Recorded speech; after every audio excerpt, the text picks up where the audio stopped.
ফতুল্লা থানার যে ঘটনাটা ঘটেছে যে রেজাউল করিম নামে একজন ব্যবসায়ী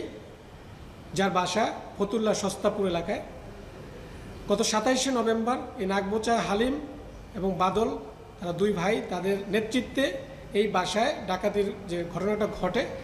সেখানে মূলত রেজাউল করিমের বাসার জানালার গ্রিলটা কেটে একজন প্রবেশ করার পরে দরজা খুলে দেওয়ার পরে বাকি সদস্যরা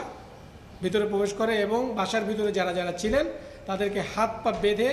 অস্ত্রের মুখে জিম্মি করে বাসায় থাকা স্বর্ণালঙ্কার এবং টাকা পয়সা এগুলো তারা ডাকাতি করে নিয়ে যায়। এখানে আমরা যেটা জানতে পেরেছি সেখানে প্রায় 60 ভরির মতো স্বর্ণ ছিল দুইটা বাসায়, রেজাউল করিম এবং তার ছেলের বাসায় 60 ভরির মতো স্বর্ণ এবং প্রায় 7 থেকে 8 লাখ টাকার মতো ক্যাশ টাকা ছিল। এই নাগবোচা হালিমের ছবি সহকারে সিসি ক্যামেরার যে ছবি সেটা সহকারে কিন্তু প্রকাশ পায় এবং সেটাকে লক্ষ্য করেই আমরা আমাদের কার্যক্রমটা চলমান রাখি এবং সেই গোয়েন্দা তৎপরতারই গতকাল আমরা একটা আমাদের চৌকস